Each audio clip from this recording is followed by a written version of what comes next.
Welcome to sky novels. कैसे हैं आप सब? उम्मीद करते हैं खैरियत से होंगे। आज हम आपके लिए लेकर आए हैं दिल ए नादा की अगली किस्त। आगे बढ़ने से पहले चैनल को कर लीजिए सब्सक्राइब और बेल आइकॉन भी कर लीजिए प्रेस। चलिए चलते हैं किस्त की जानिब। जिहान के एग्जाम शुरू हो गए थे। अब्बा की झिड़कियां रुक गई थी कि तैयारी का जिम्मा इस बार ईशाल ने उठाया था। अम्मा भी खुश थी कि इतने दिनों में पहली बार उन्हें ईशाल के रवैये में कुछ लचक दिखाई दी थी। वरना जब से शादी हुई थी उन्होंने हमेशा ईशाल को जिहान से बेजार पाया था। पर अब आहिस्ता आहिस्ता वो बेजारी कम होने लगी थी। अब वो अक्सर इकट्ठा पाए जाते। जिहान भी खुश था कि ईशाल ने हाथ उठाना बंद कर दिया था, और कभी कभार आदत से मजबूर अगर उसका हाथ उठ भी जाता तो जिहान फौरन ही उसे याद दिला देता कि वो उसका शौहर है, और ईशाल अपने उठे हाथ को बड़ी मुश्किल से नीचे करती। और जब वो ऐसे करती तो जिहान को बड़ा सुकून मिलता था। पहली बार शौहर होने का कुछ फायदा हुआ था उसे, और वो इसका भरपूर फायदा उठा रहा था। अम्मी अम्मी खाना, बहुत तेज भूख लगी है। जिहान कॉलेज से लौटते ही तेज आवाज में बोलता अंदर आया और जूते समेत सोफे पर ढह गया। जिहान पैर नीचे करो, अभी सब साफ किया है। ईशाल ने फौरन ही उधर आते हुए उसे बेसाख्ता टोका। उसने कुछ चौंक कर ईशाल को देखा, फिर मुंह बनाकर पांव नीचे कर ली। अम्मी खाना! जिहान ने एक बार फिर किचन की जानिब मुंह करके दुहाई दी। ताई अम्मी मार्केट गई हैं, जाकर फ्रेश होकर आओ, लगा रही हूं खाना। ईशाल ने उसे टोकते हुए बताया और किचन की साइड चल दी। प्लीज पहले खाना, बहुत तेज भूख लगी है। जिहान तेजी से उसके पीछे आता बोला। नहीं, पहले फ्रेश होकर आओ। ईशाल ने यूं ही लगातार चलते हुए कहा। प्लीज ना, पहले खाना। जिहान भी बिगड़े बच्चे की तरह उसके पीछे चलता बोला। जिहान, डोंट बी चाइल्डिश। ईशाल ने इस बार उसकी जानिब पलटते हुए कुछ सख्त लहजे में कहा, और वो जो तेज कदमों से उसके पीछे आ रहा था, उसके पलटने पर अपने कदम फौरन नहीं रोक पाया। नतीजे में दोनों बेसाख्ता ही करीब हुए थे। दोनों ने चौंक कर एक दूसरे को देखा। दोनों की नजरें एक पल को मिली और फिर दोनों फौरन ही पीछे हुए थे। जाकर पहले फ्रेश होकर आओ। ईशाल तेजी से पलटती बोली तो जिहान भी इस बार खामोशी से वापस पलटता ऊपर की जानिब बढ़ गया। सीढ़ियां चढ़ते हुए उसकी धड़कनें कुछ बेतरतीब थी। उधर किचन में खाना गर्म करती ईशाल का दिल भी अजीब हालत का शिकार हुआ था। हाँ भाई, बरखुरदार, कैसे जा रहे हैं इम्तिहान? रात के खाने पर अब्बा ने आज उसे पकड़ डीडीएच ही लिया कि जबान और हाथों में खुजली हो रही थी। अच्छे जा रहे हैं अब्बा, जिहान ने मगन से अंदाज में खाना खाते हुए कहा। और ये सच था, इस बार उसके एग्जाम वाकई अच्छे जा रहे थे। वो तो रिजल्ट वाले दिन पता लगेगा बेटा कि कितने अच्छे जा रहे हैं तेरे एग्जाम। अब्बा ने उसे देखते हुए निवाला चबाकर कहा, जबकि ईशाल और अम्मा खामोशी से खाना खा रहे थे। अब्बा, इतना शक भी ना ठीक नहीं होता। बिल्कुल शक की बीवियों की तरह शक करते रहते हैं मुझ पे। जिहान हस्बे आदत चिढ़कर बोला था, जबकि उसकी इस बेसाख्ता बात पर ईशाल ने कनांखियों से उसे देखा था। तुझे बड़ा पता है शक की बीवियों के बारे में। अब्बा ने एक आईब्राउ उठाकर मशकूक नजरों से उसे देखा। अब्बा यार, ऐसे ही बोल दिया मैंने, जिहान झुंझला कर बोला था। ईशाल और अम्मा ने ऐसे सर हिलाया मानो कह रही हो गया बाप बेटे का अखाड़ा शुरू। यार, यार लगता हूं मैं तेरा, अब्बा ने उसके सर पर चपत लगाते हुए कहा। तो जिहान ने हाथ रोककर अब्बा को नाराजगी से देखा।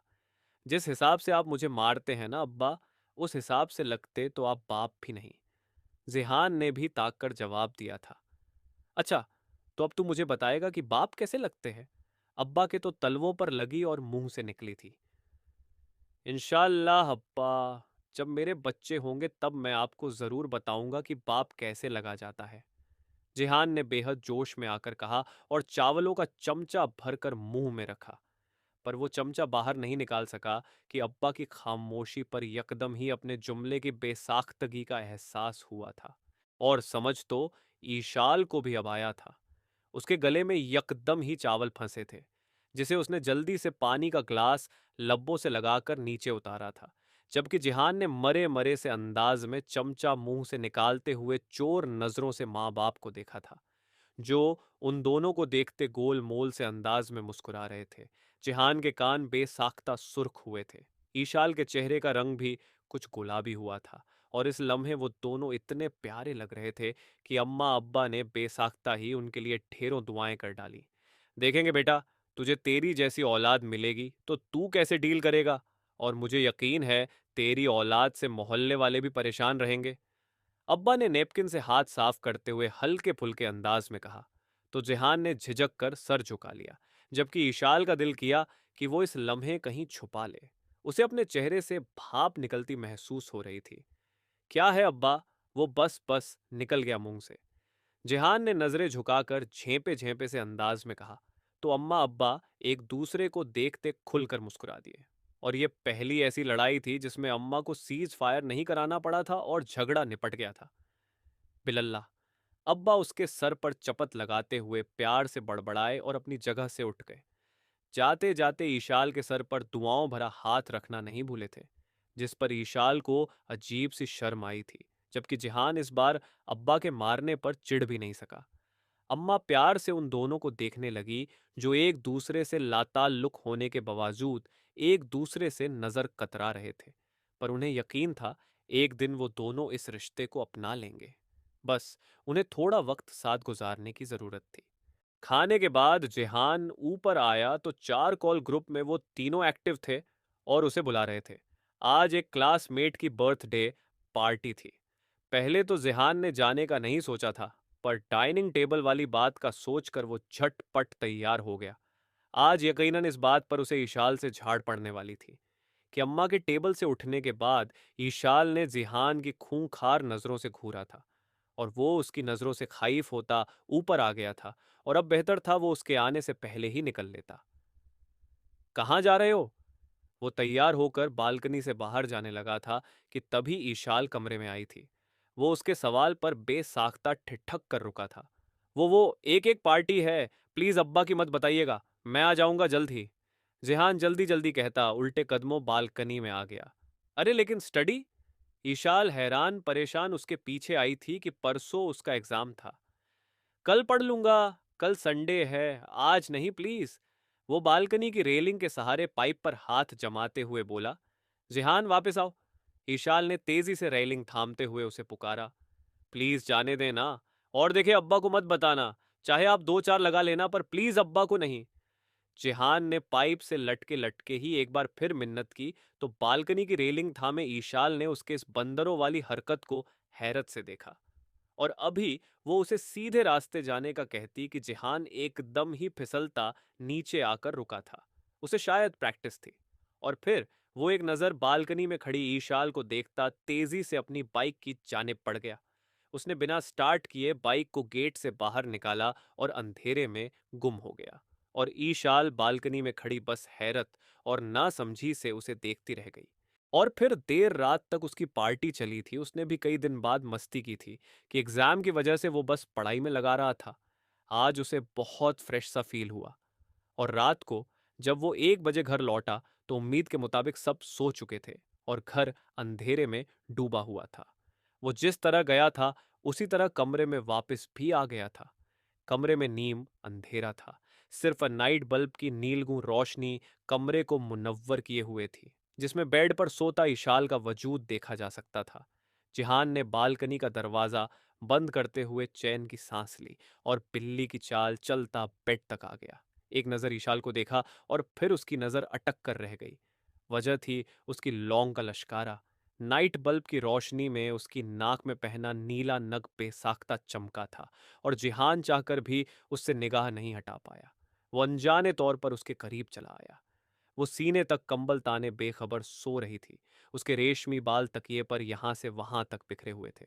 चेहरे से हमेशा वाली सख्ती गायब थी, बल्कि वहां एक नर्म सा तस्सुर था, जो नाइट बल्ब की रोशनी में बेहद ठंडक का एहसास दे रहा था। खूबसूरत नकूश के साथ वो बेहद दिलकश लग रही थी। वो कितनी खूबसूरत और प्यारी है, रौनी कहीं उसके कान में फुसफुसाया था, और जिहान को वाकई इस लम्हे उसकी बात सच लगी। उसकी आंखों में पहली बार ईशाल के लिए पसंदीदगी छलकी थी। कोई खूबसूरत जज्बा था जो कहीं अंदर उभरा था। वो बेख्तियार उस पर झुका और उसके इर्द गिर्द बेड पर अपने हाथ जमाता उसे नजदीक से देखने लगा। नजदीक से देखने पर वो कुछ और मशहूर हुआ था। उसकी ब्राउन आंखों में एक दिलकश जज्बा उभरा था और लबाब ही आप एक धीमी मुस्कुराहट में ढले थे। और इससे पहले कि वो उस पर मजीद झुकता, वो नींद में ही कसमसाई थी और वो एकदम होश में आया था। फौरन ही उसके इर्द गिर्द से हाथ हटाता सीधा हुआ, जबकि वो कसमसा कर दोबारा नींद में चली गई थी। लाहौल वाला कुव्वत! जिहान ने खुद को डपट्टा और फौरन ही अपनी जानिब आ गया। उसने दोनों पैर की मदद से जूते उतारे और अपनी जगह औंधे मुंह लेट गया। नजर एक बार फिर इशाल की जानिब गई थी। अगर इनके हाथ और जबान तीर और तलवार की तरह ना चलें तो खासी दिलकश लगें। जिहान उसके चेहरे को देखते हुए सोचा, जहां उसकी लौंग ने फिर से लश्कारा मारा था। जिहान सरक कर उसके कुछ करीब हुआ और अपना हाथ उसके ऊपर रख दिया, ऐसे जैसे वो सोते हुए रखता था। पहली बार वो जागती आंखों समेत अपने आप से बेखबर हो रहा था। ईशाल के करीब होना, उसे छूना जिहान को अच्छा लगा था और यह भी पहली बार था कि वो किसी लड़की के इतने करीब हुआ था। वरना आज तक उसने सिर्फ लड़कियों को सरसरी नजरों से देखा था कि अब्बा का डर बाहर तक उसके साथ रहता था। पर आज उसे कोई डर नहीं लग रहा था, ना अब्बा से ना ईशाल से।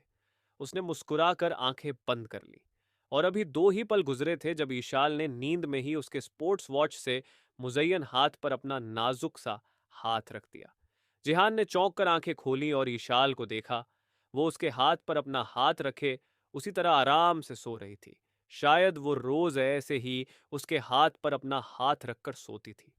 जिहान एक पल को हैरान हुआ था, पर फिर उसके हाथ के नीचे अपना हाथ दबा देखकर उसे अजीब सी खुशी हुई। वो फौरन ही बत्तीसी सी निकालता उसके मजीद नजदीक आया और आंखें बंद कर ली। अभी सिर्फ जज्बात जागे थे, बेकाबू होने अभी बाकी थे। अगले दिन इतवार था। सबकी सुबह ही लेट हुई थी। जिहान साहब की कुछ मजीद लेट हुई थी। वो सब नाश्ता कर चुके थे। सफाई हो चुकी थी, अम्मा ने तब जाकर उसे उठाया था और वो आधे घंटे बाद फ्रेश होकर नीचे आया था।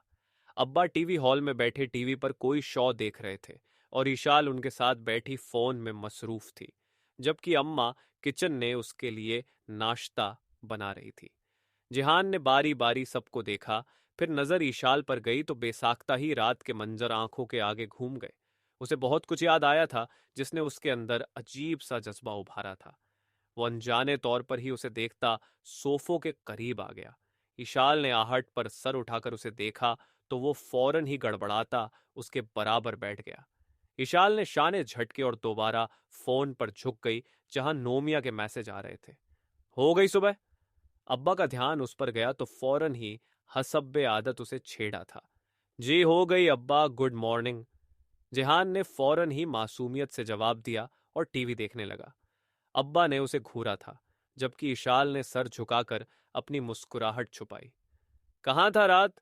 अब्बा ने उसे 2 पल घूरने के बाद पूछा। अब्बा, मैं। जिहान ने टीवी से निगाह हटाकर अनजान बनते हुए हैरत का मुजाहिरा किया। हाँ बेटा, तू? अब्बा ने भी उसी के अंदाज में जवाब दिया। मैं तो कमरे में ही था, पढ़ रहा था।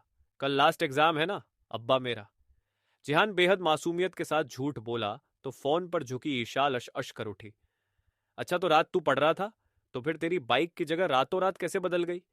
अब्बा ने एक आईब्रो उठाकर पूछा तो जिहान गड़बड़ा गया कि रात अंधेरे में वो अपनी बाइक को शायद आगे पीछे पार्क कराया था। अब्बा, फिर शक? अब्बा, मैं पढ़ रहा था, यकीन ना हो तो इनसे पूछ लें।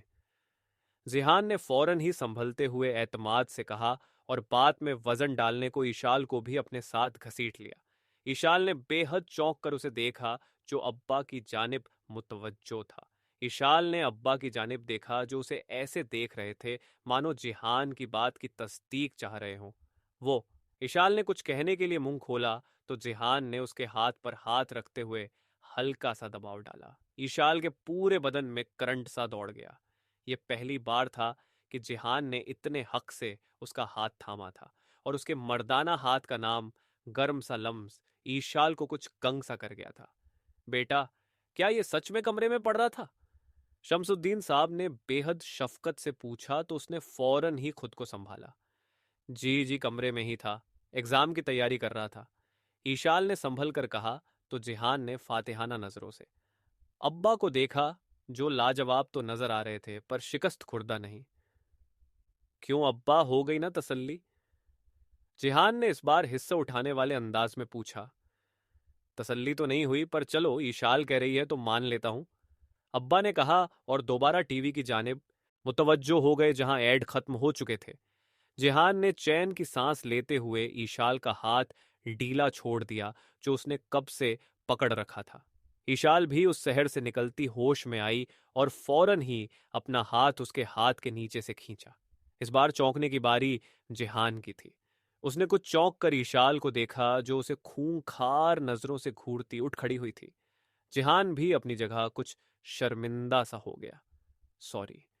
जिहान ने बिना आवाज के लब हिलाए थे, जिसे इशाल नजरअंदाज करती बिगड़े मूड के साथ किचन की जानिब बढ़ गई थी। और शमसुद्दीन साहब जो कुछ कहने के लिए जिहान की जानिब पलटे थे, वो ये मंजर देखकर वापस पलटकर टीवी देखने लगे थे, जबकि जहन कुछ और सोचने में लग गया था। जारी है। मिलते हैं नेक्स्ट एपिसोड में, तब तक अपना ख्याल रखिए, ध्यान रखिए, टाटा बाय बाय। और चैनल ज़रूर सब्सक्राइब कर लें।